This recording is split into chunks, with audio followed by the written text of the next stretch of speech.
اعوذ باللہ من الشیطان الرجیم بسم اللہ الرحمن الرحیم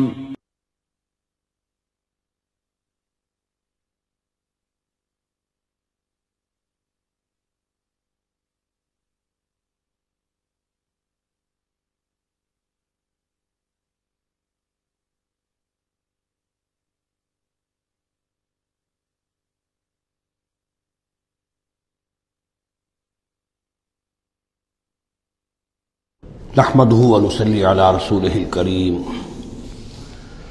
اما بعد فاعوذ بالله من الشيطان الرجيم بسم الله الرحمن الرحيم ولقد اخذنا آل فرعون بالسنين ونقص من الثمرات لعلهم يذكرون صدق اللہ العظیم۔ آگے بڑھنے سے پہلے دو باتوں کی وضاحت ہو جائے۔ ایک تو تصحیح کرنی ہے مجھے اس بات کی کہ حضرت موسیٰ علیہ السلام جب نبوت سے سرفراز ہو کر مصر واپس آئے ہیں تو اس وقت جو بادشاہ تھا فرعون، وہ اصل میں اس بادشاہ کا بیٹا تھا جس بادشاہ کے زمانے میں کہ یہ بچے کی حیثیت سے دریائے نیل سے باہر نکالے گئے تھے اور جس کی گود میں گویا کہ پلے تھے۔ وہ فرعون بھی ابھی زندہ تھا، بوڑھا ہو چکا تھا، لیکن اس کے حضرت موسیٰ علیہ السلام کے محل میں آنے تک تو کوئی اولاد نہیں ہوئی تھی۔ بعد میں اسے بھی اللہ نے ایک بیٹا دیا اور اب وہ بیٹا جوان تھا، اور وہ بیٹا جو ہے حضرت موسیٰ علیہ السلام کے ساتھ محل میں پلا بڑھا تھا، بالکل ایسے جیسے بھائی ہوتے ہیں۔ تو اس کے دل میں بھی محبت بہت تھی، گویا کہ حضرت موسیٰ کی حیثیت بڑے بھائی کی تھی، اور اس فرعون کی جس کو اب اس باپ نے تخت سے دستبردار ہو کر اپنا زندہ ہونے کے باوجود سارے امور سلطنت جو ہے تفویض کر دیے تھے اپنے اس بیٹے کو، اس کے دل میں بھی محبت تھی اور اس نے بھی قتل کرنے سے گریز کیا۔ دوسری بات جو آخری آیت تھی 15ویں رکوع کی، یہ ہمارے لیے خاص طور پر لمحہ فکریہ ہے مسلمانان پاکستان کے لیے، کہ ہم نے بھی تحریک پاکستان جو چلائی تو ہندوؤں کے غلبے کے خوف سے کہ اگر ہندوستان ایک وحدت کی حیثیت سے آزاد ہوا اور جو جدید دنیا کا جمہوری اصول ہے ون مین ون ووٹ، تو ہندو جو ہے اتنے غالب ہو جائیں گے کہ ہمیں دبا لیں گے، ہمیں ایکسپلائٹ کریں گے، ہماری تہذیب، تمدن، دین، مذہب، عقیدہ، زبان، ہر چیز کو برباد کریں گے۔ تو اللہ تعالیٰ نے ہمیں اس تحریک پاکستان میں جو بھی ہم نے کوشش کی اس میں کامیابی دی، اور بالکل یہی الفاظ وَيَسْتَخْلِفَكُمْ فِي الْأَرْضِ، اور تمہیں زمین میں طاقت عطا کرے، قوت عطا کرے، حکومت عطا کرے، فَيَنْظُرَ كَيْفَ تَعْمَلُونَ، پھر وہ دیکھے گا تم کرتے کیا ہو، تمہاری روش کیا رہتی ہے، تم پھر کیا طرز عمل اختیار کرتے ہو، تم واقعتاً اللہ کے بندے بنتے ہو اور اللہ ہی کی حکومت قائم کرتے ہو، یا یہ ہلدی کی گانٹھ جو تمہیں مل جائے تو اس کو لے کر تم پنساری بن کر بیٹھ رہتے ہو اور اپنی حکومت اور اپنی مرضی اور اپنی خواہشات کے مطابق وہ نظام وہاں کا چلاتے ہو۔ وَلَقَدْ أَخَذْنَا آلَ فِرْعَوْنَ، اور وہی قانون جو کہ سورہ انعام میں بھی آیا تھا، سورہ اعراف میں بھی، جب حضرت موسیٰ علیہ السلام آل فرعون کی طرف آئے تو اب یہ جو رد و قدح وہاں شروع ہوئی، تو اس دوران میں اللہ تعالیٰ نے قوم فرعون کے اوپر بہت سے چھوٹے چھوٹے عذاب بھیجنے شروع کیے تاکہ وہ ہوش میں آئیں، جاگیں۔ وَلَقَدْ أَخَذْنَا آلَ فِرْعَوْنَ، اور ہم نے پکڑا فرعون والوں کو، بِالسِّنِينَ، بار بار قحط آ رہے ہیں، وَنَقْصٍ مِّنَ الثَّمَرَاتِ، اور فصلوں کی تباہی سے، لعلہم یذکرون، شاید کہ وہ نصیحت پکڑے۔ فَإِذَا جَاءَتْهُمُ الْحَسَنَةُ، جب بھی کبھی درمیان میں حالات بہتر ہو جاتے تھے، اچھی صورتحال ہوتی تھی، قالوا لنا هذه، وہ کہتے تھے یہ تو ہمارے لیے ہے ہی، ہماری محنت کا، ہماری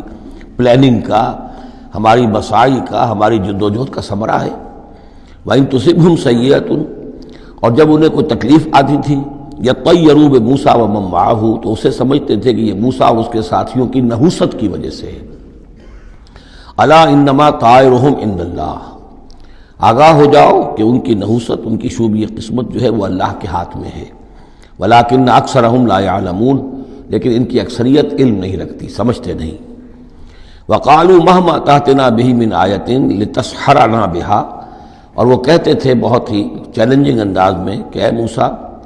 یہ تم اپنے جادو کے زور سے ہمارے اوپر جو جو چیزیں لا رہے ہو، جو مصیبتیں لا رہے ہو تاکہ تم ہم پر جادو کرو، فما نحن لک بمؤمنین، تو اس کے باوجود ہم ثابت قدم ہیں، صابر ہیں، ہم اپنے عقائد پر، اپنے نظام پر جمے ہوئے ہیں، ہم آپ کی بات ماننے والے نہیں ہیں۔ فارسلنا علیہم الطوفان، پھر ہم نے ان پر زیادہ بڑی مصیبتیں بھیجی، طوفان وجرادہ اور ٹڈی دل جس سے کہ فصلیں چٹ ہو گئیں، القمل اور چچڑیاں، یہ قمل ہی سے ملتی جلتی شے جو ہے کھٹمل ہے ہماری، یہ جو انسان کے لیے پسو اور جس طریقے سے کہ اس کے خون کو چوستی ہیں، والضفادع اور میںڈک، اس کثرت سے میںڈک ہو گئے کہ جو برتن اٹھاؤ اس کے اندر سے میںڈک برآمد ہو رہا ہے، اور ظاہر بات ہے کہ پھر اس سے گھن آتی ہے، ہانڈی میں سے میںڈک پھلک کر نکل رہا ہے۔ والدمع اور خون کی بارش، آیات مفصلات، یہ ہم نے نشانیاں بھیجی وقفے وقفے سے، ساری ایک دم نہیں، ایک مرتبہ ایک نشانی ہے پھر دوسری نشانی ہے۔ فاستکبروا وکانوا قوما مجرمین، اس کے باوجود وہ استکبار پر اڑے رہے اور وہ بڑی ہی اڑیل قوم تھے، مجرم قوم تھے۔ ولما وقع علیہم الرجس، اور جب ان پر وہ مصیبت آ جاتی تھی، یعنی یہ کہ ہوتے ہوتے اب ان کی جو اکڑ فونی ہے اس میں کم سے کم یہ کمزوری واقع ہو گئی، یہ نرمی واقع ہو گئی جو آگے آ رہی ہے۔ ولما وقع علیہم الرجس، جب ان پر وہ عذاب آتا تھا، قالوا یا موسیٰ، تو وہ حضرت موسیٰ سے کہتے تھے، ادع لنا ربک بما عہد عندک، اپنے رب کو پکارو، دعا کرو جو تمہارا اس سے قول و قرار ہے، تمہارا عہد ہے اس کے ساتھ، تاکہ وہ ہمیں اس مصیبت سے نجات دے۔ لئن کشفت عنا الرجس، اگر اس نے ہم سے اس عذاب کو ہٹا دیا، کھول دیا، لنؤمنن لک، ہم تمہاری بات مان لیں گے۔ یہ ایمان کے ساتھ جب لام آتا ہے تو اس کے معنی وہ ایمان ایک عقیدے والا ایمان نہیں ہوتا، مان لیں گے، تمہاری بات مان لیں گے۔ ایک ہے ایمان بے کے ساتھ، آمنت باللہ و ملائکتہ و کتبہ، تو با کے ساتھ جب آتا ہے پورے وثوق کے ساتھ، یقین کے ساتھ، گہرے اعتماد کے ساتھ، اور ایک ہے کسی کی بات سرسری طور پر مان لینا، تو وہ پھر ایمان لام کے ساتھ ہوتا ہے۔ لنؤمنن لک، ہم آپ کی بات مان لیں گے، وَلَنُرْسِلَنَّ مَعَكَ بنی اسرائیل، اور آپ کے ساتھ ہم بنی اسرائیل کو اس ملک سے جانے دیں گے۔ اصل میں وہ کیوں نہیں جانے دینا چاہتے تھے؟ اس لیے کہ ان کے لیے وہ بڑی ہی چیپ لیبر تھی، ان کے غلاموں کی حیثیت تھی، اور بڑے بڑے بھاری کام ان سے کرواتے تھے۔ احرام مصر کی تعمیر میں نہ معلوم کتنے اسرائیلیوں کی ہڈیاں جو ہے وہ دفن ہیں، بڑی بڑی چٹانیں جو ہیں وہ جب اوپر کھینچی جاتی تھی، اگر کوئی گرتی تھی تو ان کے 20 نہیں سینکڑوں جو ہے اس کے اندر پس جاتے تھے۔ تو ظاہر بات ہے کہ وہ چیپ لیبر جو انہیں ملی ہوئی تھی اس کو چھوڑنے کے لیے آسانی سے وہ تیار نہیں تھے، اس حوالے سے انہیں یہ شاخ گزر رہا تھا۔ ورنہ ظاہر بات ہے وہ بھی جانتے تھے کہ یہ ہمارے اس ملک کے رہنے والے نہیں ہیں، کہ ابتدا میں ان کے لیے وہاں بڑی آؤ بھگت رہی، بڑے عیش رہے، وہ پیرزادوں کی طرح ان کا احترام کیا گیا، انہیں بہترین زمینیں دی گئیں۔ جوشن کا علاقہ کہلاتا ہے جو نیل کا ڈیلٹا ہے، جو سب سے زیادہ زرخیز علاقہ ہے، وہ ان کو دیا گیا، وہاں یہ لوگ جو زمیندار بنے۔ لیکن اس کے بعد جب وہ نیشنلسٹ ریولوشن آیا تو بات ساری جو ہے وہ الٹی ہو گئی، تو فرمایا کہ ہم بھیج دیں گے آپ کے ساتھ بنی اسرائیل کو۔ فلما کشفنا عنہم الرجس، لیکن جب ہم ان سے وہ مصیبت کو دور کر دیتے تھے، الی اجل ہم بالغوہ، ایک مدت تک کے لیے کہ جس تک وہ پہنچ جائیں، لیکن ظاہر بات ہے کہ ہر ایک چیز کے لیے ایک مدت ہے، اس کے اندر ہی وہ بات ختم ہوتی ہے۔ اذا ہم ینکثون، تو پھر وہ اپنے عہد سے پھر جاتے تھے، اپنا وہ وعدہ جو تھا وہ اس کو توڑ دیتے تھے۔ فانتقمنا منہم، اب now cutting a long story short, بس ہم نے ان سے انتقام لیا۔ فاغرقناہم فی الیم، اور ہم نے انہیں سمندر میں غرق کر دیا، بانہم کذبوا بآیاتنا، اس لیے کہ انہوں نے ہماری آیات کو جھٹلایا، وکانوا عنہا غافلین، اور یقیناً وہ ہماری ان آیات سے تغافل برتتے رہے۔ وَأَوْرَثْنَا الْقَوْمَ الَّذِينَ كَانُوا يُسْتَضْعَفُونَ مَشَارِقَ الْأَرْضِ وَمَغَارِبَهَا الَّتِي بَارَكْنَا فِيهَا، اور وارث بنا دیا ہم نے اس زمین کے مشرق و مغرب کا جس کو کہ ہم نے بابرکت بنایا ہے۔ یہاں میں مشارق الارض آ کر ذرا بات کے سمجھنے میں مشکل ہو جاتی ہے، یہ خاص ایک ترتیب ہے ردم کے حوالے سے۔ مراد یہ ہے کہ اس زمین کا وارث بنا دیا جس زمین کو ہم نے بابرکت بنایا ہے، اس کے مشرق اور مغرب پر قبضہ دلا دیا اس قوم کو کہ جس کو دبا لیا گیا تھا۔ یہ زمین فلسطین ہے، ارض فلسطین، اس لیے کہ قرآن مجید میں بھی ہے الذی بارکنا حولہ، سبحان الذی اسری بعبدہ لیلا من المسجد الحرام الى المسجد الاقصی الذی بارکنا حولہ لنریہ من آیاتنا۔ تو یہ سرزمین فلسطین جو ہے یہ اس اعتبار سے بھی مبارک ہے کہ سینکڑوں انبیاء یہاں رہے اور دفن ہوئے، حضرت ابراہیم علیہ السلام کے بعد سے لے کر، اور یہ کہ نہ معلوم کتنے طویل عرصے تک یہ انبیاء کا مدفن بھی رہا اور ان کا مسکن بھی رہا۔ پھر یہ کہ بڑی زرخیز علاقہ بھی ہے۔ تو ہم نے اس قوم کو کانوا یستضعفون، جو دبا لیے گئے تھے، مصر میں جو دبے ہوئے تھے، پسے ہوئے تھے، ان کو وارث بنا دیا اس زمین کے مشرق اور مغرب کا، مشارق الارض و مغاربها التی بارکنا فیہا، جس میں ہم نے برکتیں رکھی ہیں۔ وتمت کلمۃ ربک الحسنی علی بنی اسرائیل، اور تیرے رب کی اچھی بات، اچھا وعدہ بنی اسرائیل کے حق میں پورا ہو گیا، بما صبروا، جو صبر انہوں نے کیا۔ یعنی جو بھی سختیاں آئیں حضرت موسیٰ علیہ السلام کے ساتھ، جو بھی لوگ ان میں سے ایمان لائے تھے، انہوں نے واقعتاً ثابت قدمی دکھائی، اور یہ کہ اس صبر کی وجہ سے اللہ تعالیٰ کا وعدہ ان پر پورا ہوا۔ وَدَمَّرْنَا مَا كَانَ يَصْنَعُ فِرْعَوْنُ وَقَوْمُهُ، اور ہم نے تباہ و برباد کر دیا جو کچھ کے بنایا تھا فرعون نے اور اس کی قوم نے، وَمَا كَانُوا يَعْرِشُونَ، اور جو وہ اونچے اونچے کرتے تھے، محل بناتے تھے یا کچھ اور اونچی اونچی ٹٹیاں چڑھاتے تھے اپنے انگوروں کی بیلوں کے لیے، ان سب کو ہم نے جو ہے ختم کر کے رکھ دیا۔ اب یہ جو تھا ان کا سفر مصر سے، اور جو یہ صحرائے سینا تک آئے، اس کا تذکرہ جو ہے کئی مرتبہ اس سے پہلے مدنی صورتوں میں بھی آ چکا ہے، لیکن اب کچھ واقعات وہ بیان ہو رہے ہیں کہ جو اس ایکسوڈس کے بعد، اسے ایکسوڈس کہتے ہیں، کتاب الخروج، یعنی یہ جو باب ہے اولڈ ٹیسٹمنٹ کا، ایکسوڈس، نکلنا، مصر سے نکلنا، اس کے حالات۔ وَجَاوَزْنَا بِبَنِي إِسْرَائِيلَ الْبَحْرَ، اور پار اتار دیا ہم نے بنی اسرائیل کو سمندر کے یا دریا کے، فَأَتَوْا عَلَىٰ قَوْمٍ، تو ان کا گزر ہوا، پہنچے وہ ایک ایسی قوم پر، يَعْكُفُونَ عَلَىٰ أَصْنَامٍ لَهُمْ، جو اعتکاف کرتے تھے اپنے اپنے بتوں کا۔ یہ لفظ ذرا یہاں پر نوٹ کیجئے، اعتکاف کرنا۔ اصل میں جو فلسفہ ہے بت پرستی کا، جسے کہ آج کے دور میں ڈاکٹر رادھا کرشنن، جو ایک زمانے میں ہندوستان کے صدر بھی رہے ہیں، بہت بڑے فلسفی تھے، بلکہ ایک دور میں یوں سمجھیے کہ دنیا میں دو ہی فلسفیوں کا ڈنکا بج رہا تھا، ایک فلسفی مذہبی قسم کا اور وہ ڈاکٹر رادھا کرشنن تھے، اور ایک فلسفی ملحد قسم کا، وہ برٹرن رسل تھا،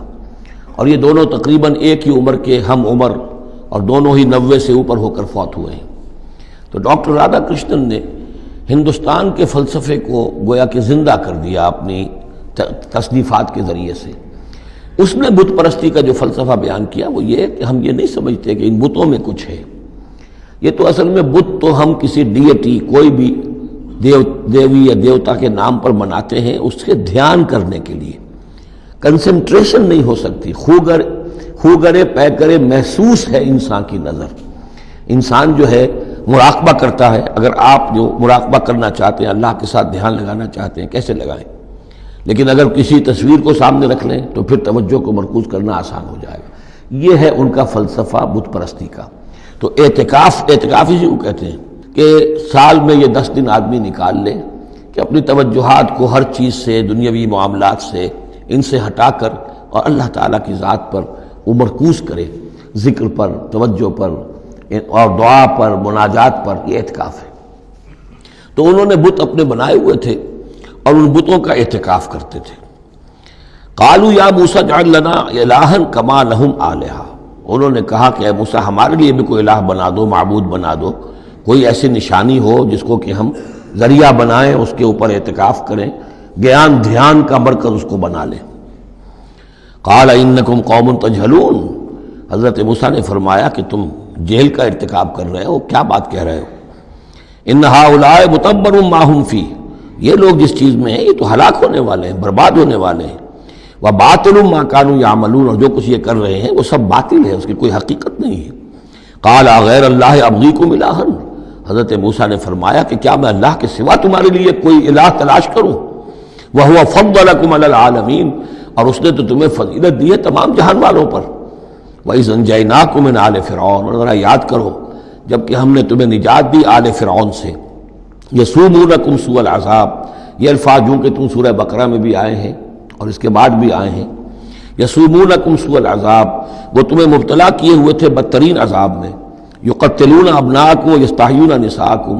وہ قتل کر ڈالتے تھے تمہارے بیٹوں کو اور زندہ رکھتے تھے تمہاری بیٹیوں کو۔ وفی ذالکم بلاء من ربکم عظیم، اور یقیناً اس میں تمہاری رب کی طرف سے بہت بڑی آزمائش تھی۔ ووعدنا موسیٰ 30 لیلۃ، اور ہم نے بلایا موسیٰ کو 30 راتوں کے لیے، عام طور پر دن رات، لیکن یہ کہ عربی میں جو محاورہ ہے وہ رات ہی کا ذکر کرتے ہیں۔ 30 راتوں کے لیے، واتممناھا بعشر، روایات سے معلوم ہوتا ہے کہ اولین جو تھی طلبی وہ 30 رات کے لیے ہوئی تھی، لیکن اس میں جو چلہ تھا جو حضرت موسیٰ علیہ السلام کو کاٹنا تھا، اس میں روزہ بھی تھا مسلسل 30 دن کا، تو اس میں یہ ہے کہ کسی وقت ان سے ضبط نہیں ہو سکا اور مسواک کر لی تھی، وہ جو روزے کی وجہ سے منہ کے اندر ایک طرح کی بو پیدا ہو جاتی ہے، اس کو برداشت نہ کر سکے، تو اس کی پاداش میں، اب یہ روایات ہیں، میں نہیں کہہ سکتا کہ کس حد تک ان میں صحت ہے۔ فَأَتْمَمْنَاهَا بِعَشْرٍ، تو مکمل کر دیا ہم نے اس مدت کو 10 دن سے، اور فَتَمَّ مِيقَاتُ رَبِّهِ 40 لَيْلَةً، تو وقت مدت پوری ہو گئی اس کے رب کی، یعنی 40 راتیں۔ یہیں سے ہمارے ہاں تصوف میں اہل صوفیہ نے 40 کا یہ چلہ کشی، 40 دن 40 رات کا چلہ کاٹنا، یہ جو ہے نکالا ہے۔ وقال موسیٰ لأخیہ ہارون، اور کہا موسیٰ نے اپنے بھائی ہارون سے علیہ السلام، اخلفنی فی قومی،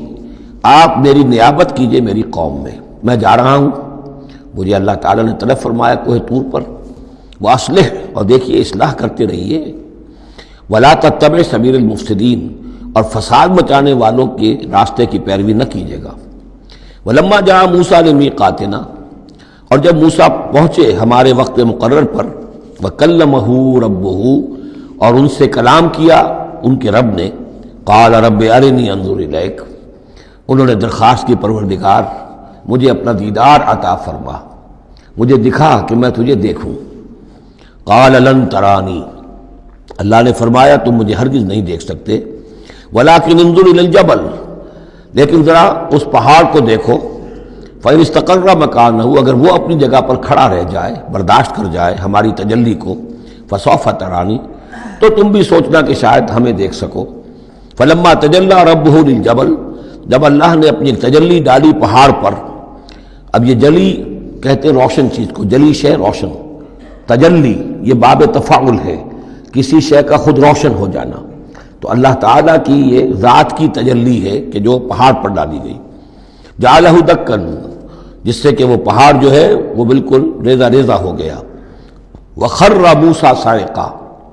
اور حضرت موسیٰ علیہ السلام بھی تجلی باری تعالیٰ کے اس بالواسطہ مشاہدے کے نتیجے میں بھی وہ بے ہوش ہو کر گر پڑے۔ فلما افاقا، جب انہیں افاقہ ہوا، ہوش میں آئے، قال سبحانک، اب انہوں نے کہا اے اللہ تو پاک ہے، تبت الیک، میں تیری جناب میں توبہ کرتا ہوں کہ میں نے جسارت کی تھی، میں نے جو ہے اپنی حیثیت سے بڑھ کر تجھ سے سوال کر لیا تھا۔ وانا اول المومنین، اور میں پہلا ہی ہوں ایمان لانے والا، بغیر دیکھے تجھے ماننے والا ہوں۔ قال یا موسیٰ انی اصطفیتک علی الناس برسالاتی، اللہ نے فرمایا موسیٰ میں نے تمہیں چن لیا ہے لوگوں پر،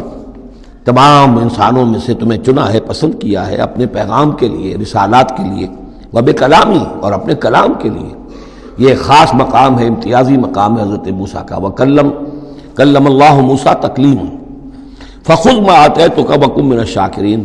تو لے لو جو میں تمہیں دے رہا ہوں اور بن جانا شکر کرنے والوں میں، یعنی یہ الواح جو ہیں جو ہم دے رہے ہیں ان میں احکام لکھے ہوئے ہیں، یہ تم لے لو اور ان کا حق ادا کرو۔ وَكَتَبْنَا لَهُ فِي الْأَلْوَاحِ، اور ہم نے لکھ دیا اس کے لیے تختیوں پر، وہ پتھر کی تختیاں، مِن كُلِّ شَيْءٍ مَوْعِظَةً، ہر طرح کی نصیحت، وَتَفْصِيلًا لِكُلِّ شَيْءٍ، اور ہر طرح کے احکام کی تفصیل، یعنی جو بنیادی احکام ہیں، موٹے موٹے احکام ہیں، یوں سمجھیے کہ وہ در حقیقت ایک طرح سے ڈینجر سگنلز ہیں۔ اگر آپ کسی پہاڑی راستے پر جا رہے ہو تو جگہ جگہ آپ کو نشانات ملتے ہیں کہ ذرا یہاں بچ کے گزرنا، تو شریعت خداوندی جو ہے وہ بھی در حقیقت انسانی تمدن کا جو پیچیدہ سفر ہے اس میں ڈینجر کوشنز ہیں، ڈینجر سگنلز ہیں، یہاں اس سے ذرا دور رہنا، اس سے ذرا ہٹ کر رہنا، اس کے اندر اندر آدمی جو ہے وہ اپنی محنت کرے، کوشش کرے، جدوجہد کرے، مباحات کے دائرے کے اندر جو بھی اس کا ہے چوائس اس کو اختیار کر لے، لیکن جو محرمات ہیں وہ حدود ہیں، تلک حدود اللہ فلا تقربوها، تو شریعت کی جو آسمانی شریعت ہے اصل بنیاد یہی ہے کہ زندگی کے ہر گوشے سے متعلق چند موٹے موٹے احکام دے دیے، اس کے اندر جو ہے وہ کھلا چھوڑ دیا انسان کو کہ اب اس کے اندر اپنی سمجھ سے، اپنے اجتہاد سے، اپنی کوشش سے، اپنی عقل کو بروئے کار لا کر کام کرو۔ وَكَتَبْنَا لَهُ فِي الْأَلْوَاحِ مِنْ كُلِّ شَيْءٍ مَوْعِظَةً وَتَفْصِيلًا لِكُلِّ شَيْءٍ فَخُذْهَا بِقُوَّةٍ، تو اے موسیٰ اس کو تھام لو مضبوطی کے ساتھ، وَأَمُرْ قَوْمَكَ، اور اپنی قوم کو بھی حکم دو، يَأْخُذُوا بِأَحْسَنِهَا، کہ وہ اسے پکڑیں، اس کو تھامیں اس کی بہترین صورت کے اندر۔ اس کے مراد کیا ہے کہ ہر معاملے کے اندر درجے ہوتے ہیں۔ آپ کو ایک چیز بتائی جا رہی ہے، اس میں ایک درجہ اونچا ہے، ایک اس سے کمتر ہے، آپ اونچے سے اونچے درجے کی طرف آنے کی کوشش کیجیے۔ یہی بات جو ہے مسلمانوں سے بھی پھر کہی گئی ہے، آخری پاروں میں ہم دیکھیں گے چل کر کہ وہ لوگ کہ جو کلام کو سنتے ہیں، یستمعون القول فیتبعون احسنہ، وہ کلام کو سنتے ہیں پھر جو اس کی بہترین بات ہوتی ہے اس کو اختیار کرتے ہیں۔ ایک یہ ہوتا ہے آدمی سوچتا ہے کچھ اور کمی والی بات ہو جائے، ڈھیل ہو جائے، رعایت ہو جائے، چلیے پاس مارکس مجھے مل جائیں، مجھے فرسٹ ڈویژن نہیں چاہیے، مجھے سیکنڈ ڈویژن نہیں چاہیے، ڈسٹنکشن نہیں چاہیے، پاس ہی ہو جاؤں۔ لیکن یہ معاملہ دین میں نہیں ہونا چاہیے، یہ معاملہ دنیا میں کرو، دین میں اچھے سے اچھا، اعلی سے اعلیٰ، جیسا کہ ہم پڑھ چکے ہیں سورہ مائدہ کے اندر، اذا متقوا وآمنوا وعملوا الصالحات ثم اتقوا وآمنوا ثم اتقوا واحسنوا واللہ یحب المحسنین۔ ہے جستجو کہ خوب سے ہے خوب تر کہاں، کیوں نہیں بہتر سے بہتر کی طرف جاتے؟ جتنا آج وقت لگا رہے ہو دین کے لیے اس سے زیادہ لگاؤ کل، اور پرسوں اس سے آگے تمہارا قدم پڑنا چاہیے، نہ یہ کہ آدمی جو ہے وہ پیچھے کی طرف دیکھے۔ وَأَمُرْ قَوْمَكَ يَأْخُذُوا بِأَحْسَنِهَا، اس کا جو بہترین رخ ہے اس کو اختیار کریں۔ سَأُرِيكُمْ دَارَ الْفَاسِقِينَ، ان قریب میں تمہیں وہ گھر دکھا دوں گا جو اس وقت فاسقوں کے قبضے میں ہے۔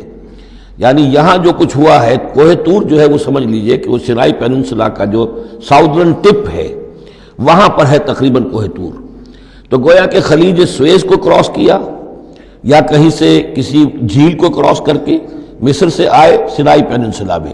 پھر یہ کہ خلیج سویز کے ساتھ ساتھ ہو کر ساؤدرن ٹپ تک پہنچ گیا پورا قافلہ، یہاں پڑاؤ رہا ان کا طویل عرصے تک، اور یہیں پر پھر حضرت موسیٰ علیہ السلام طلب کیے گئے کوہ طور پر، وہاں سے اب واپس آ گئے۔ اب ان سے کہا گیا کہ آگے بڑھو، اور خلیج عقبہ کے ساتھ ساتھ ہو کر داہنی جو ہے کھاڑی جو ہے ریڈ سی کی، اس سے آگے بڑھو اور فلسطین میں جا کے اب تمہیں جنگ کرنی ہے۔ تمہارا وہ ملک جو ہے جو تم چھوڑ کر آئے تھے تقریباً یوں سمجھیے کہ 700-800 برس پہلے یا اس کے آس پاس، اب اس کے اوپر قبضہ ہے مشرکوں کا، کافروں کا، جاہلوں کا۔ اب اس اپنی سرزمین کو ان سے آزاد کرانے کے لیے اب تمہیں جہاد کرنا ہے، وہ جس کا ذکر ہم سورہ مائدہ میں پڑھا ہے، تو اس کا یہاں پر تذکرہ ہو رہا ہے۔ سَأُرِيكُمْ دَارَ الْفَاسِقِينَ، یعنی وہ فلسطین تک اب میں تمہیں لے جاؤں گا اور تمہیں دکھا دوں گا وہ جگہ جو تمہارا اصل مسکن ہے، اور اس کے لیے یہ ہے کہ تمہیں اب ان فاسقوں کو وہاں سے نکالنا ہوگا۔ سأصرف عن آیات الذین یتکبرون فی الارض بغیر الحق، میں پھیر دوں گا اپنی آیات سے ان لوگوں کے رخ کو جو زمین میں ناحق تکبر کرتے ہیں۔ یعنی یہ خود اللہ تعالیٰ فرما رہے ہیں جن کے اندر تکبر ہے میں خود ان کا رخ پھیر دیتا ہوں، وہ ہماری آیات کو دیکھتے ہی نہیں، سمجھتے ہی نہیں، اس لیے کہ تکبر ہے۔ تکبر وہ شے ہے جو اللہ کو سب سے زیادہ ناپسند ہے۔ فرمایا گیا ہے ایک حدیث میں، حدیث قدسی میں، الکبر ردائی، تکبر میری چادر ہے۔ تو اگر کوئی اور تکبر کرتا ہے تو گویا کہ میری چادر میرے شانے سے وہ گھسیٹ رہا ہے، تو اس کے خلاف میرا اعلان جنگ ہے۔ ایک اور حدیث میں فرمایا لن يدخل الجنہ من کان فی قلبہ مثقال حبۃ من کبر، جنت میں کبھی داخل نہیں ہو سکے گا وہ شخص جس کے دل میں دانے کے برابر بھی تکبر ہے۔ تکبر سب سے بڑا روگ ہے۔ تو جن لوگوں کے اندر تکبر ہے ہم ان کا رخ پھیر دیتے ہیں اپنی آیات سے، ہم انہیں اس کا اہل نہیں سمجھتے کہ وہ ہماری آیات کو سمجھیں اور دیکھیں۔ وَإِن يَرَوْا كُلَّ آیَةٍ لَا يُؤْمِنُوا بِهَا، اور اگر وہ سرسری طور پر دیکھ بھی لیں، ساری نشانیاں دیکھ لیں، تب بھی وہ ایمان لانے والے نہیں ہیں۔ وَإِن يَرَوْا سَبِيلَ الرُّشْدِ لَا يَتَّخِذُوهُ سَبِيلًا، اور اگر وہ دیکھ بھی لیں کامیابی کا اور سعادت کا اور ہدایت کا راستہ، تب بھی اس راستے کو اختیار نہیں کریں گے۔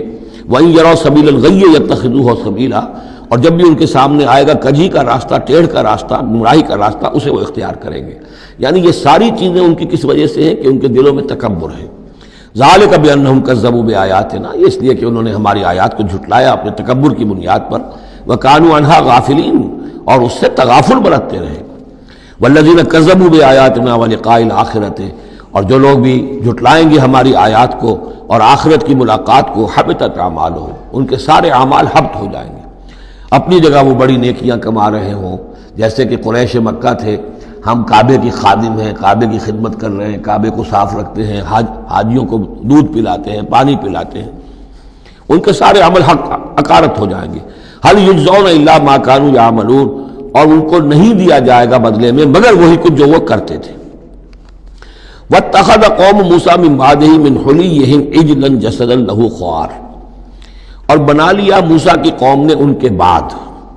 حضرت موسیٰ علیہ السلام جب چلے گئے کوہ طور پر تو پیچھے یہ ایک فتنہ اٹھا ہے، سامری، یہ سامری جو ہے اس نے فتنہ اٹھایا، اور جو کچھ ان لوگوں کے پاس، اسرائیلیوں کے پاس، جو ان قبطیوں کے زیورات بہت سے رکھے ہوئے تھے امانتاً، وہ بھی جانتے تھے کہ یہ قوم، یہ چونکہ ابراہیم کی نسل میں سے ہیں تو یہ امانت دار ہیں، جب یہ وہاں سے چلے تو وہ سارے جو ہیں وہ زیورات بھی وہ لے کر آ گئے تھے اپنے دشمنوں کے، ان زیورات کو لے کر اس نے گلایا، آگ میں تبایا، گلایا، اور اس سے ایک بچھڑے کی شکل بنائی، اور کچھ ایسی کاریگری رکھی کہ اس میں سے ہوا جب گزرتی تھی ایسے سوراخ رکھ دیے کہ اس میں سے ایسی آواز آتی تھی جیسے کہ بچھڑا جو ہے وہ بول رہا ہے، اور اس نے کہا یہ ہے تمہارا خدا۔ یہ موسیٰ تو بھول گیا، موسیٰ کو مغالطہ ہو گیا، وہ کہاں گیا ہے، کس خدا سے ملنے گیا، خدا تو یہ ہے۔ اور اس میں بھی ایک اور بات دوسری جگہ پر آ جائے گی، یہاں تو نہیں ہے، کہ حضرت موسیٰ علیہ السلام اصل میں اپنے اشتیاق اور محبت اور شوق اور جذبے کی وجہ سے قبل از وقت چلے گئے تھے، جو وقت معین تھا کوہ طور پر آنے کا اس سے پہلے۔ تو اللہ نے جواب طلبی کی تھی، ما عجلک عن قومک یا موسیٰ، اے موسیٰ اپنی قوم کو چھوڑ کر پہلے کیسے آ گئے ہو؟ اور انہوں نے جواب دیا، اجلت الیک رب لترضیٰ، پروردگار میں جلدی آیا تاکہ تو راضی ہو جائے، تو میرا شوق دیکھ، میرا اشتیاق دیکھ، تیری محبت، تجھ سے گفتگو اور کلام کی جو میرے اندر شوق ہے اس کی وجہ سے آیا ہوں۔ تو گویا کہ وہ تو شاباش کی توقع رکھتے تھے، یہاں ڈانٹ پڑ گئی، ما عجلک عن قومک یا موسیٰ قال عجلت الیک رب لترضیٰ، لیکن اللہ نے فرمایا فإنا فتنا قومک من بعدک، تمہاری اس عجلت کی وجہ سے ہم تمہاری قوم کو تمہارے بعد فتنے میں ڈال چکے ہیں۔ تو جلدی خیر کے لیے بھی نہیں کرنی چاہیے، خیر کے کام کو بھی عین وقت پر سہج پکے سو میٹھا ہو۔ تو اضلهم سامری نے انہیں گمراہ کر دیا ہے، وہ تذکرہ ہو رہا ہے۔ من حلیہم، زیوروں سے، عجلاً جسداً، ایک بدن سا بنایا، بچھڑے کا سا، لہو خوار، جس میں گائے کی سی آواز آتی تھی۔ الم یروا انہ لا یکلمہم،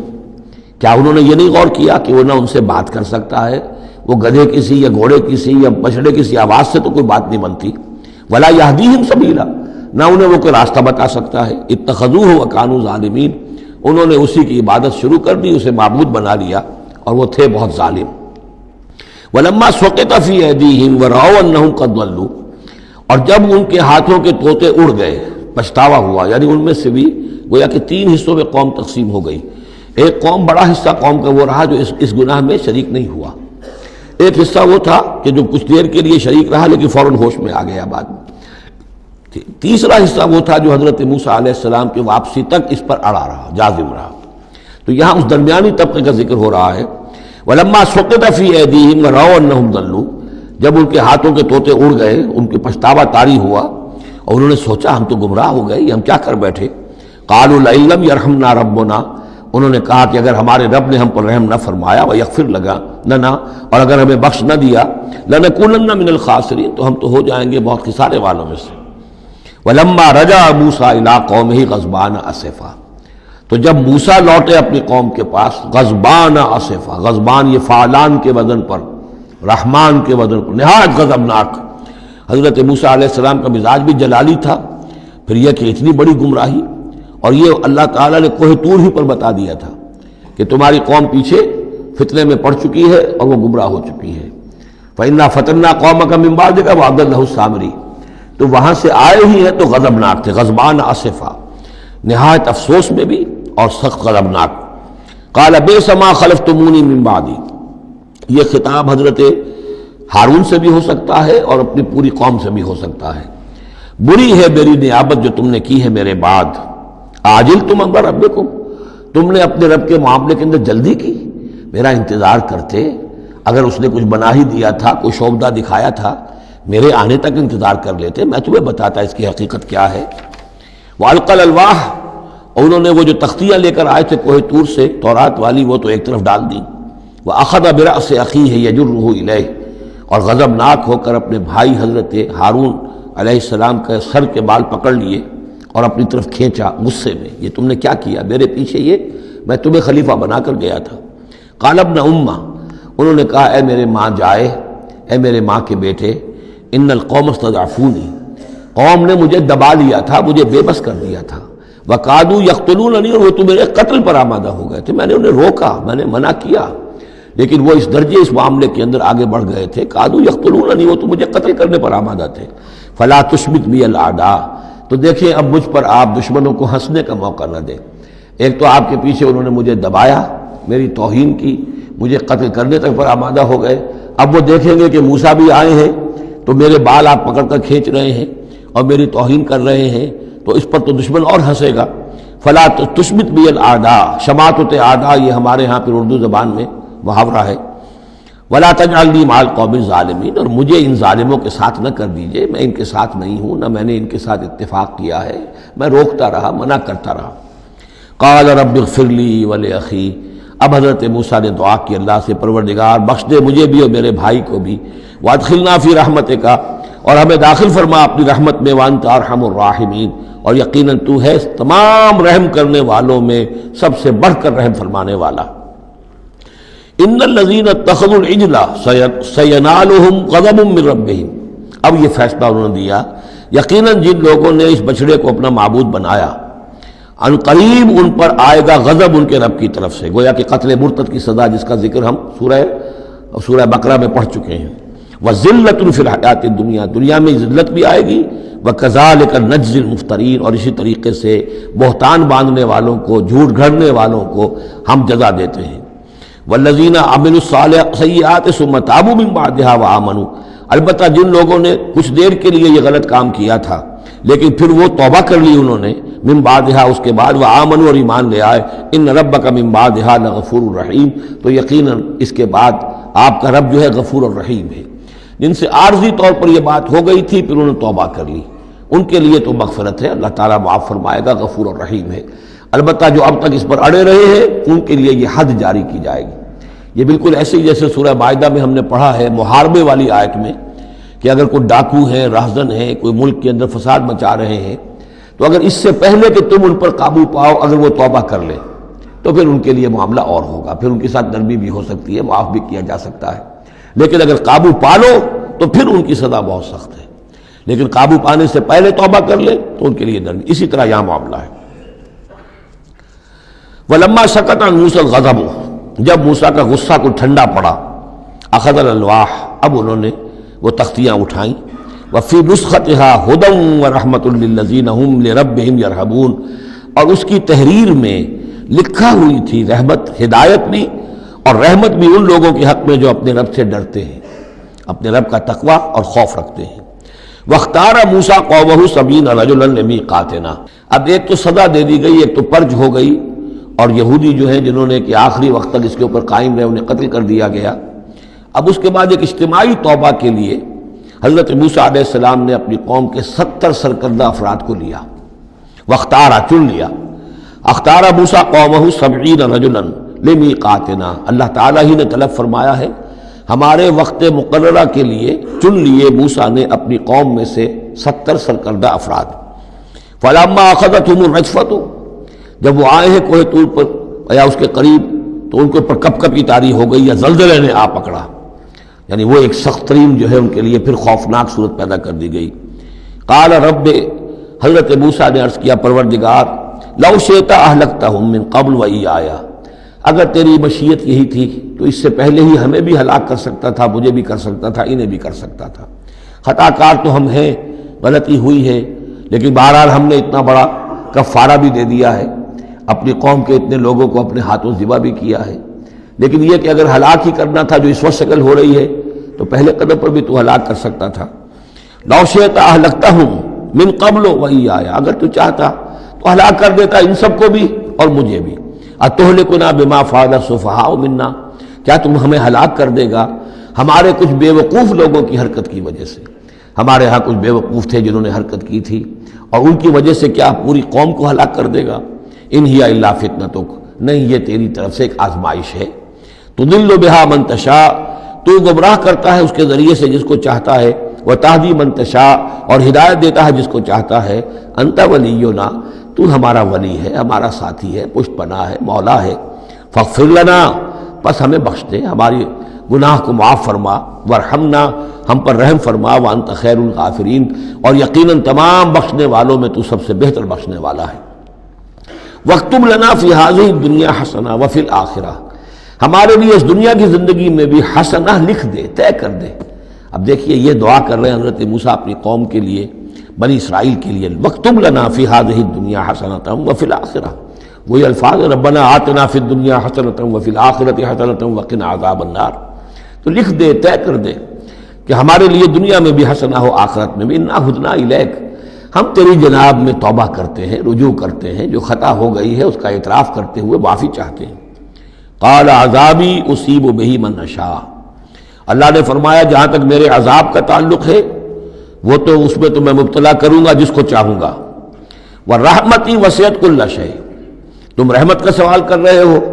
تو ایک رحمت تو میری وہ ہے جو ہر شے کے شامل حال ہے، ہر شے کا وجود میری رحمت سے ہے، اس کا بقا میری رحمت سے ہے، اس کا تسلسل میری رحمت سے ہے۔ ایک تو رحمت عامہ ہے جو تمام مخلوقات کو شامل ہے، تمام مخلوقات جو ہے اس میں سے حصہ پا رہی ہیں۔ ورحمتی وسعت کل شیء فساکتبھا، اب یہاں مراد ہے خاص رحمت جس کے لیے تم کہہ رہے ہو، وہ رحمت تو میں لکھ دوں گا ان لوگوں کے لیے۔ اب یہ بہت اہم مقام یہاں آ رہا ہے، وہ اپنی رحمت میں خاص کر دوں گا، لکھ دوں گا، للذین یتقون، جو تقوی کی روش اختیار کریں، ویؤتون الزکاۃ، اور زکوٰۃ دیتے رہیں، والذین ہم بآیاتنا یؤمنون، اور جو لوگ ہماری آیات پر ایمان پختہ رکھیں، الذین یتبعون الرسول النبی الامی الذی یجدونہ مکتوبا عندہم فی التوراۃ والانجیل، جو اتباع کریں گے ہمارے امی نبی کی، جس کا کو رسول بنا کر بھیجا جائے گا، رسول نبی امی کا اتباع کریں گے، جسے وہ پائیں گے، الذی یجدونہ، جسے پائیں گے لکھا ہوا، مکتوباً عندہم، ان کے پاس، اپنے پاس، فی التوراۃ والانجیل، کہ وہ ان کے پاس اس کی پیشن گوئیاں، اس کے حالات، اس کی علامات تورات اور انجیل دونوں میں ہوں گی۔ تو جو لوگ ان کا اتباع کریں گے، نبی امی محمد الرسول اللہ صلی اللہ علیہ وسلم امیین میں سے اٹھائے گئے، اور آپ واقعتاً اس قوم میں سے تھے جس کے پاس کوئی کتاب نہیں تھی، کوئی شریعت نہیں تھی، ویسے بھی آپ نے دنیاوی اعتبار سے کوئی تعلیم حاصل نہیں کی، دنیاوی معیار کے اعتبار سے لکھنا پڑھنا آپ نہیں جانتے تھے، تو امی تھے۔ تو رسول نبی الامی، جو پیروی کریں گے میرے اس رسول کی جو نبی امی ہوگا، جسے یہ پائیں گے، الذی یجدونہ مکتوبا، لکھا ہوا، جس کی علامات اور جس کی پیشن گوئیاں، عندہم فی التوراۃ والانجیل، ان کے پاس تورات اور انجیل دونوں میں، یامرہم بالمعروف، وہ انہیں نیکی کے حکم دے گا، وینہاہم عن المنکر، اور تمام بدیوں سے روکے گا، ویحل لہم الطیبات، اور ان کے لیے تمام حلال چیزیں، پاک چیزیں حلال کر دے گا۔ یعنی جو ہم پڑھ چکے ہیں، کچھ چیزیں تھیں کہ جو بنی اسرائیل پر ان کی شرارتوں کی وجہ سے بھی حرام کر دی گئی تھی، یہ تمام بندشیں اٹھا دے گا،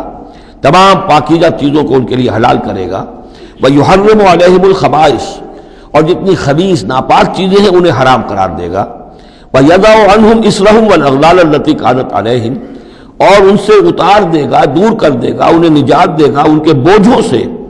اور ان کی ان توقوں سے کہ جو ان کے اوپر پڑے ہوئے ہوں گے۔ یعنی مختلف رسوم اور رواج، ان کے توق جو لوگ باندھ لیتے ہیں اپنے گلوں کے اندر، چاؤ چاؤ میں کچھ لوگ دولت والے جو ہیں وہ نئی نئی رسمیں ایجاد کرتے ہیں، نئے نئے تہوار ایجاد کرتے ہیں، نئی نئی جو ہے اور تقریبات کا چرچا ہو جاتا ہے۔ غریبوں کے لیے پھر ان کو پورا کرنا پڑتا ہے، شادی بیاہ کی یہ تقریبات ہیں۔ اب جن کے پاس حرام کی دولت کے انبار جمع ہیں، ان کے لیے تو اپنی دولت مندی کے اظہار کا موقع ہے، کیسے پتہ چلے گا ہم دولت مند ہیں؟ اسی طریقے سے جیسے کہ ہندوؤں کے ہاں بنیے کی دولت یا لگتی تھی مکان پر یا بیاہ شادی پر، باقی کھانا پینا ان کے ہاں نہیں تھا، نہ اچھا پہننا، نہ اچھا کھانا، نہ اچھا پینا،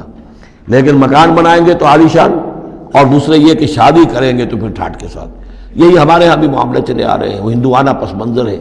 اور اس میں رسومات ہیں۔ اب یہ امیروں کے لیے تو چونچلے ہیں، غریبوں کے لیے یہ اسر اور اغلال ہیں۔ اسر وہ بوجھ کو جن کو لے کے چل نہ سکے، نتیجہ کیا نکلتا ہے؟ بچیاں بیٹھی ہوئی ہیں، ہاتھ پیلے نہیں ہو سکتے، شادی نہیں ہو سکتی، نہ نومن تیل ہو، نہ رادہ ناچے، نہ سارے تقاضے پورے ہوں، نہ شادی ہو سکے۔ تو یہ جو اسر اور اغلال لوگوں نے، پھر یہ کہ جو سوشل ایولیوشن کہہ لیجئے یا جو بھی اس کے اندر تنزل ہوا ہے، جس کے نتیجے میں لوگوں کے اوپر طرح طرح کی قیدیں آ گئی ہیں، کہیں جو ہے وہ جاگیرداری نظام آ گیا ہے، اس کی قید ہے، کہیں بادشاہت ہے، امپیریلزم ہے، اس کی قید ہے، کہیں سرمایہ دار نظام ہے، اس کا تشدد ہے۔ تو محمد جب آئیں گے، یہ اللہ تعالیٰ فرما رہے ہیں، تو ان تمام قیدوں سے نجات دلائیں گے، ان تمام بوجھوں سے نوع انسانی کو نجات دیں گے، عدل اور قسط کا نظام قائم کریں گے۔ تو وہ چاہے رسومات کی شکل میں ہو، اور چاہے یہ کہ ایک نظام ظالمانہ ایکسپلائٹیٹو اگر نظام ہے، ریپریسو نظام ہے، تو اس کو ہٹا کر فالذین آمنوا بہ۔ اب یہ جو الفاظ آ رہے ہیں اس آیت مبارکہ کے، یہ بہت اہم ہے، اس پر میرا ایک پورا کتابچہ موجود ہے کہ جس کا عنوان ہے نبی اکرم صلی اللہ علیہ وسلم سے ہمارے تعلق کی بنیادیں۔ فالذین آمنوا بہ، گنتی کر لیجئے، تو جو لوگ ان پر ایمان لائیں گے، پہلی شرط ہے ایمان، وعزروہ، اور ان کا ادب کریں گے، ونصروہ، اور اس کی مدد کریں گے، واتبعوا النور الذی انزل معہ، اور اس نور کی پیروی کریں گے جو ان کے ساتھ نازل کیا جائے گا۔ اولئک ھم المفلحون، یہی لوگ ہوں گے فلاح پانے والے۔ اللہم ربنا اجعلنا منہم۔ اب یہاں تھوڑی سی وضاحت کر لیجئے، فالذین آمنوا بہ، وہ لوگ جو اس پر ایمان لائیں گے۔ ایمان کے دو تقاضے سمجھ لیجئے، ایک تقاضا اطاعت، لا یؤمن احدکم حتی یکون ہواہ طبعا لما جئت بہ، تم میں سے کسی شخص کا مجھ پر ایمان نہیں ہے جب تک کہ اس کی خواہش نفس تابع نہ ہو جائے اس کے جو میں لے کر آیا ہوں، جو احکام میں لے کر آیا ہوں۔ تم اگر جب ایمان رکھتے ہو کہ میں اللہ کی طرف سے لے کر آیا ہوں تو تمہیں حکم ماننا ہے۔ لا یؤمن احدکم حتی یکون ہواہ طبعا لما جئت بہ۔ دوسرا تقاضا، لا یؤمن احدکم حتی اکون احب الیہ من والدہ وولدہ والناس اجمعین، تم میں سے کوئی شخص مومن نہیں ہو سکتا جب تک کہ میں اسے محبوب تر نہ ہو جاؤں، اپنے باپ سے بھی، بیٹے سے بھی، تمام انسانوں سے۔ تو ایک غائب درجے میں اتباع اور اطاعت، اور دوسرے غائب درجے میں محبت محمد رسول اللہ صلی اللہ علیہ وسلم کی، یہ ایمان کے تقاضے ہیں۔ اب اس کا نتیجہ خود بخود نکلے گا، پھر آپ کی تعظیم ہوگی، عظمت ہوگی، آپ کا نام جہاں سنیں گے، درود آپ پڑھیں گے، یہ ساری چیزیں جو ہیں، اور یہ کہ جہاں آپ کا کوئی قول آپ کو سنایا جائے فوراً زبان بند ہو جانی چاہیے۔ پھر یہ نہیں کہ اپنی عقل جو ہے آدمی لڑا رہا ہے، ہاں اس کی تحقیق ہو سکتی ہے کہ واقعتاً یہ حضور نے فرمایا یا نہیں فرمایا، یہ حدیث ضعیف ہے، مضبوط ہے، کیسی ہے، لیکن اس وقت خاموش ہونا ضروری ہے۔ جب کسی نے کہا یہ حدیث ہے، ہو سکتا ہے کہ حدیث صحیح ہو اور حضور کی طرف اس کی نسبت جو ہے وہ صحیح ہو، مضبوط ہو، لہذا فوری طور پر اپنی زبان بند کر دینا یہ ادب کا تقاضا ہے۔ تو وعزروہ ہو ونصروہ ہو، اور مدد کرے۔ مدد کس کام میں؟ حضور نے ذاتی تو اپنی کوئی امپائر بلڈ نہیں کی، نہ آپ نے اپنے لیے کوئی جاگیر بنائی، نہ کوئی جائیداد بنائی، کس کام کے لیے؟ نصرت چاہیے تھی اللہ کے دین کے لیے، اس کے غلبے کی جد و جہد، اس کے لیے بھیجے گئے محمد صلی اللہ علیہ وسلم۔ هو الذی ارسل رسولہ بالہدی ودین الحق لیظہرہ علی الدین کلہ، اور اس کے لیے پکار ہے من انصاری اللہ، یہ میرا فرض منصبی ہے، اللہ کا دین مجھے غالب کرنا ہے، یہ میری ذمہ داری ہے۔ کون ہے جو میرا ہاتھ بٹھائے، میرا مددگار بنے؟ تو یہ میدان اب بھی کھلا ہوا ہے۔ دین پہلے غالب ہوا تھا، پھر مغلوب ہو گیا، اور اب تو مغلوب ہے۔ پوری دنیا میں کہیں بھی ہم ایک انچ زمین نہیں دکھا سکتے جہاں کہہ سکے دنیا سے، نوع انسانی سے کہ اور دیکھو یہاں یہ اصل دین موجود ہے بتمام و کمال۔ تو وہ مشن جو ہے محمد رسول اللہ صلی اللہ علیہ وسلم کا، وہ اب بھی زندہ ہے، لہذا اس کی مدد کرنی ہے۔ واتبعوا النور الذی انزل معہ، اور اس مشن کی تکمیل میں جو راستہ ہے، جو طریقہ اللہ نے بتایا ہے، وہ اس قرآن کے ذریعے سے ہے۔ تذکیر قرآن سے، تبلیغ قرآن کی، انذار قرآن سے، تبشیر قرآن سے، تعلیم قرآن کی، یتلو علیہم آیاتہ ویعلمہم الکتاب والحکمۃ ویزکیہم، اس کے ذریعے سے لوگوں کو کھینچو، لوگوں کو نکالو گندگیوں میں سے اور اندھیروں میں سے، لوگوں کے اندر ایمان کی شمع روشن کرو، پھر انہیں منظم کرو، جمع کرو، پھر باطل سے ٹکراؤ۔ فالذین آمنوا بہ وعزروہ ونصروہ واتبعوا النور الذی انزل معہ، تو جو لوگ ان پر ایمان لائیں گے اور ان کی تعظیم کریں گے اور ان کی مدد کریں گے اور اس نور کی پیروی کریں گے جو ان کے ساتھ نازل کیا جائے گا، یعنی قرآن مجید حضور کے ساتھ یہ نازل کیا گیا، بھیجا گیا۔ اولئک هم المفلحون، یہی لوگ ہوں گے فلاح پانے والے۔ اللہم ربنا اجعلنا منہم۔ قل یا ایھا الناس، اب ظاہر بات ہے کہ وہ لمبی بات کو اب یہاں پہ ختم کرتے ہوئے کہ اب حضور صلی اللہ علیہ وسلم تشریف لے آئے، اب یہی بات اس کے حوالے سے اب آپ سے کہا جا رہا ہے کہ اے نبی، جو خبر دی تھی اس وقت ہم نے موسیٰ کو، اور جو ہم نے کہہ دیا تھا کہ جو رحمت ہے ہماری خصوصی وہ انہی لوگوں کے لیے ہوگی تم میں سے کہ جو محمد عربی صلی اللہ علیہ وسلم پر ایمان لے آئیں گے، تو اب کہہ دیجئے ڈنکے کی چوٹ، قل یا ایھا الناس، کہہ دیجئے اے لوگو۔ اور یہ پھر بہت نوٹ کرنے کے قابل ہے کہ ہم نے اب تک جتنے رسولوں کا تذکرہ سنا ہے، پڑھا ہے سورہ اعراف میں، وہ یا قوم یا قوم یا قوم، اے میری قوم کے لوگوں۔ لیکن محمد رسول اللہ کی امتیازی شان یہ ہے کہ یہ قوم کی طرف مبعوث نہیں ہوئے، صرف پوری نوع انسانی کی طرف، جیسے سورہ بقرہ کے تیسرے رکوع کی پہلی آیت میں نے حوالہ دیا تھا، یا ایھا الناس اعبدوا ربکم الذی خلقکم والذین من قبلکم لعلکم تتقون۔ تو یہ آفاقی رسالت ہے، عالمی رسالت ہے، انسانی سطح پر ہے۔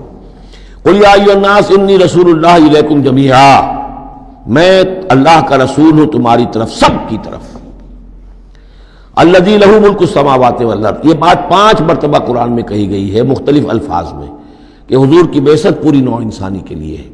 جس میں سب سے نمایاں آیت وہ ہے وما ارسلناک الا کافۃ للناس بشیرا ونذیرا، ہم نے نہیں بھیجا ہے محمد آپ کو مگر پوری نوع انسانی کے لیے بشیر اور نذیر بنا کر۔ باقی یہ کہ اور مختلف اسالیب میں 4 مرتبہ اور یہ بات آئی ہے کہ آپ کی بعثت جو ہے کسی خاص قوم، کسی خاص ملک، کسی خاص رنگ اور نسل کے لوگوں، کسی خاص قبیلے کی طرف نہیں ہے، بلکہ پوری نوع انسانی کی طرف ہے۔ قل یا ایھا الناس انی رسول اللہ الیکم جمیعا الذی لہ ملک السماوات والارض، میں اس اللہ کا رسول ہوں جس کے لیے آسمان اور زمین کی بادشاہی ہے، لا الہ الا ہوا، اس کے سوا کوئی معبود نہیں، یحیی و یمیت، وہی زندہ رکھتا ہے اور وہی موت وارد کرتا ہے۔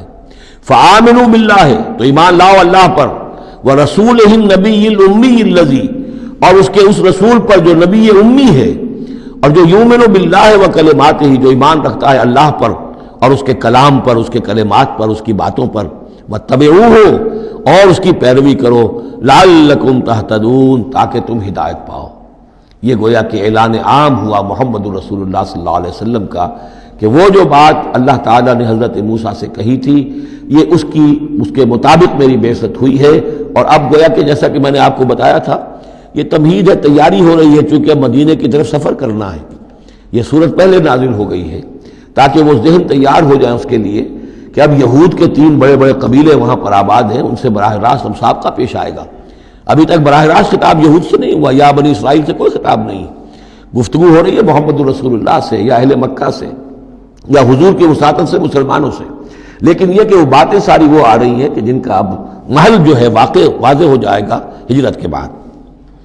وَمِن قوم موسیٰ أُمَّةٌ يَهْدُونَ بِالْحَقِّ وَبِهِ يَعْدِلُونَ، اور موسیٰ کی قوم میں یقیناً کچھ لوگ ایسے تھے، امتن ایسے لوگ تھے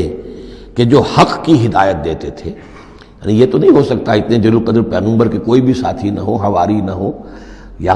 بڑی اکثریت ان کی جو ہے ناہنجاروں پر رہی مشتمل، لیکن بہرحال ان کے ساتھ ایک جماعت ان کے حواریین کی، ان کے ساتھیوں کی۔ وَمِن قوم موسیٰ أُمَّةٌ يَهْدُونَ بِالْحَقِّ وَبِهِ يَعْدِلُونَ، ایسی قوم ان کے اندر رہی ہے، قوم موسیٰ میں سے ایسی لوگ، ایسی جماعت جو حق ہی کی ہدایت بھی دیتے تھے اور حق ہی کے ساتھ فیصلے بھی کرتے تھے، عدل بھی کرتے تھے۔ وَقَطَّعْنَاهُمْ اثْنَتَيْ عَشْرَةَ أَسْبَاطًا أُمَمًا، اور ہم نے انہیں علیحدہ علیحدہ کر دیا 12 بڑی بڑی قبیلوں کی جماعت میں، اسباط امما، بار جماعتیں بن گئیں، علیحدہ علیحدہ ان کی امتیں بن گئیں، علیحدہ قبیلے بن گئے، کیونکہ یہ 12 بیٹے تھے حضرت یعقوب علیہ السلام کے، اور ان میں سے ہر ایک سے ایک قبیلہ چلا ہے۔ تو ابھی وہ انسان کا جو تمدنی ارتقاء جو ہے ابھی قبائلی دور میں تھا، لہذا اس قبائلی نظام ہی کو اللہ تعالیٰ نے ان کے لیے باقی رکھا۔ چنانچہ پانی بھی جب دیا تو 12 چشمے، تاکہ ہر قبیلے کا چشمہ علیحدہ ہو اور یہ آپس میں لڑیں جھگڑے نہیں۔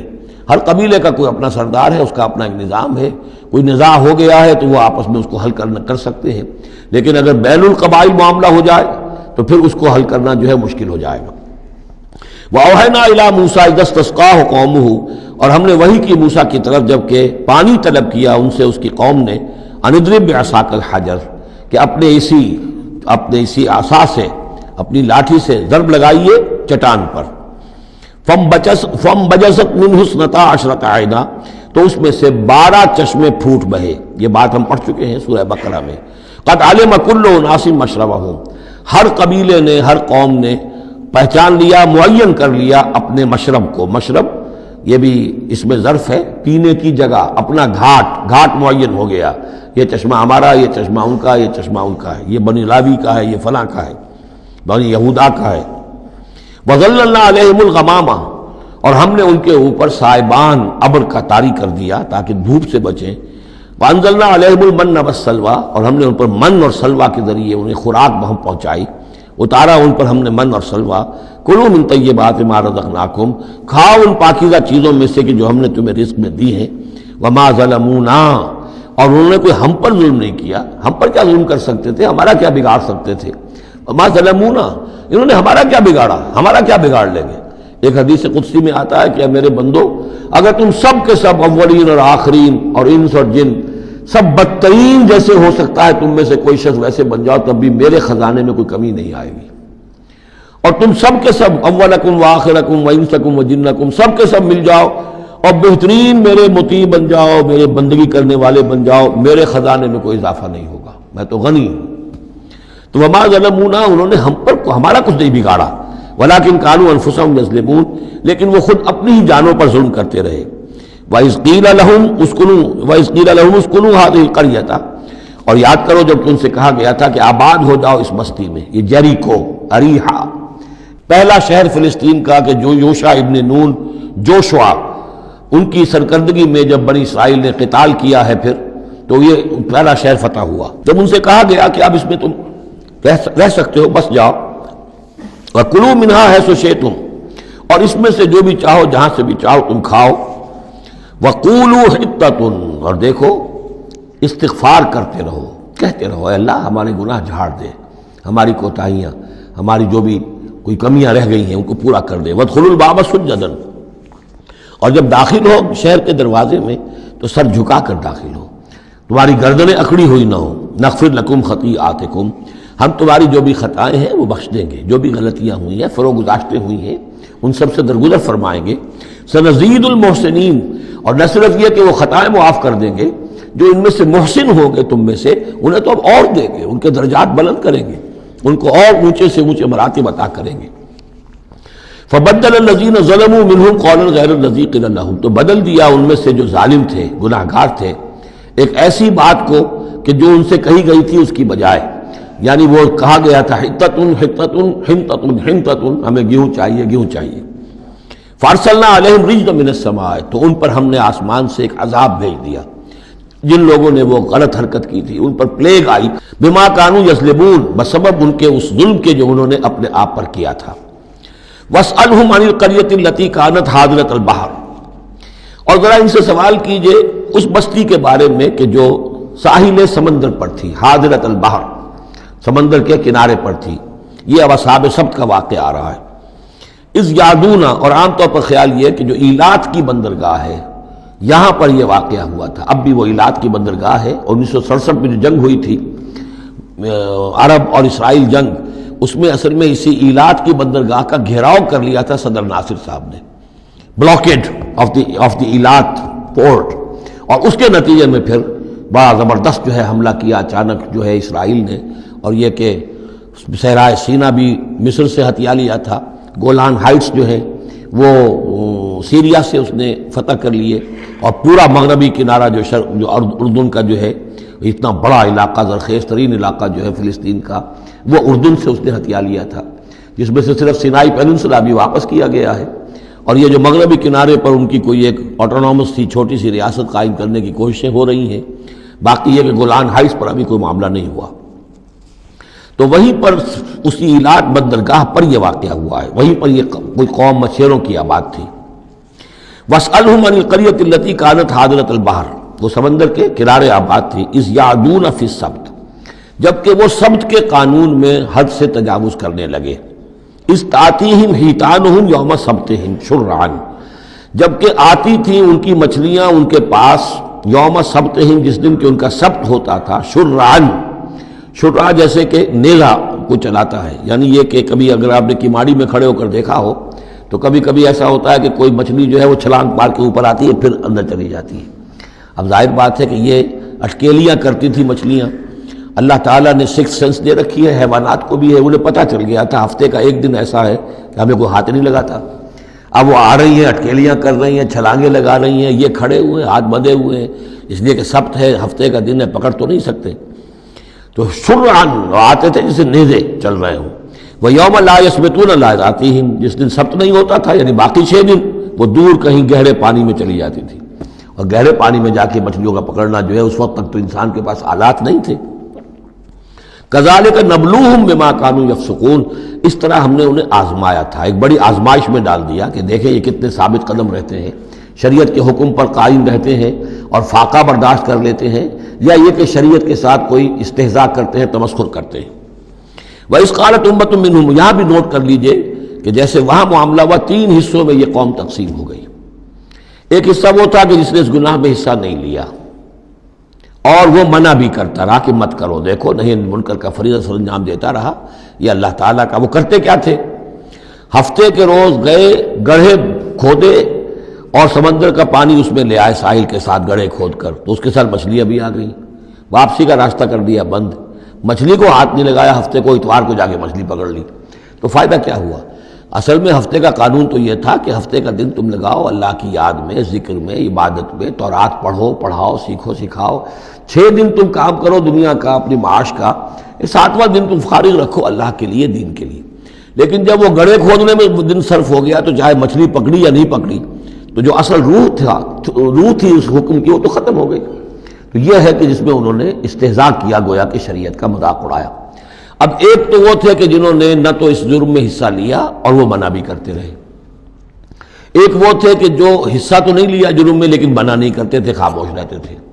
تیسرے وہ تھے کہ جو جرم کے اندر باقاعدہ جری ہو کر وہ حصہ لے رہے تھے۔ تو اب جو لوگ منع کر رہے تھے ان سے انہوں نے کہا جو منع نہیں کر رہے تھے، جو خود بھی نہیں کر رہے تھے لیکن منع بھی نہیں کر رہے تھے، اذ قالت امۃ، جب کہا اس درمیانی طبقے نے، منہم، ان میں سے، لما تعظون قوما اللہ مہلکہم، کیوں واعظ کر رہے ہو ان لوگوں کو، کیوں اپنے آپ کو ہلکان کرتے ہو کہہ کہہ کہ تم، اور نہی عن المنکر کا فریضہ سر انجام دے دے کے تھک گئے ہو، یہ قوم اب ماننے والی نہیں ہے، اللہ ان کو ہلاک کر کے رہے گا۔ لما تعظون قوما اللہ مہلکہم او معذبہم عذابا شدیدا، یا انہیں پھر عذاب دے گا بہت سخت عذاب۔ قالو، اب یہ جواب کن کی طرف سے ہے؟ جو خود بھی بچے ہوئے تھے گناہ سے، روک بھی رہے تھے اپنی امکانی حد تک کہ خدا کے لیے باز آ جاؤ، یہ شریعت کا استہزاء نہ کرو، مذاق نہ اڑاؤ۔ قالوا معذرۃ الی ربکم، انہوں نے کہا کم سے کم اپنے رب کے ہاں ہم عذر تو پیش کر سکیں گے کہ اے پروردگار، ہم آخری وقت تک انہیں روکتے رہے، ہم نہیں عن المنکر کا فرض سر انجام دیتے رہے، ہم نے اپنی بات نہیں چھوڑی، ہم نہ صرف یہ کہ اس گناہ سے خود بچے رہے بلکہ ان گناہ گاروں کو بھی روکتے رہے۔ وَلَعَلَّهُمْ يَتَّقُونَ، اور یہ اس سے بھی زیادہ اہم ہے، اور کیا پتہ ہو سکتا ہے ان میں تقویٰ پیدا ہو جائے۔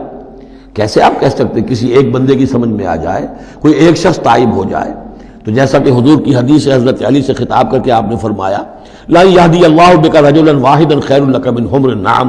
اگر اللہ تمہارے ذریعے سے علی ایک شخص کو بھی ہدایت دے دے تو یہ تمہارے لیے سرخ اونٹوں سے بڑھ کر دولت ہے۔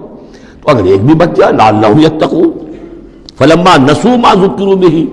تو پھر جب انہوں نے نظر انداز کر دیا اس نصیحت کو جو انہیں کی جا رہی تھی، یعنی لگے رہے اپنے اس جرم کے اندر، انجینا الذین ینہون عن السوء، ہم نے بچا لیا ان کو جو کہ بدی سے روکتے تھے،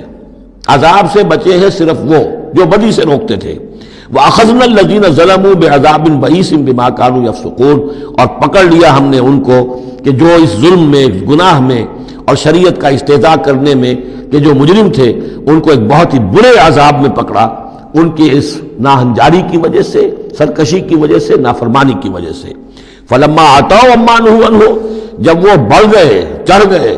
بہت ہی آگے بڑھ گئے ان چیزوں میں جن سے ان کو روکا گیا تھا، قُلْنَا لَهُمْ كُونُوا قِرَدَةً خَاسِئِينَ، تو ہم نے کہہ دیا کہ اب ہو جاؤ بندر، ذلیل بندروں کی شکل میں ان کی صورتیں جو ہیں وہ تبدیل کر دی گئی۔ یہ ہے وہ مکمل واقعہ کہ جس کا حوالہ اس سے پہلے کئی بار آ چکا ہے۔ سب سے پہلے سورہ بقرہ میں بھی آیا تھا، اس کی تفصیل یہاں آ گئی ہے۔ بارک اللہ لی و لکم فی القرآن العظیم و نفعنی و ایاکم بالآیات و الذکر الحکیم۔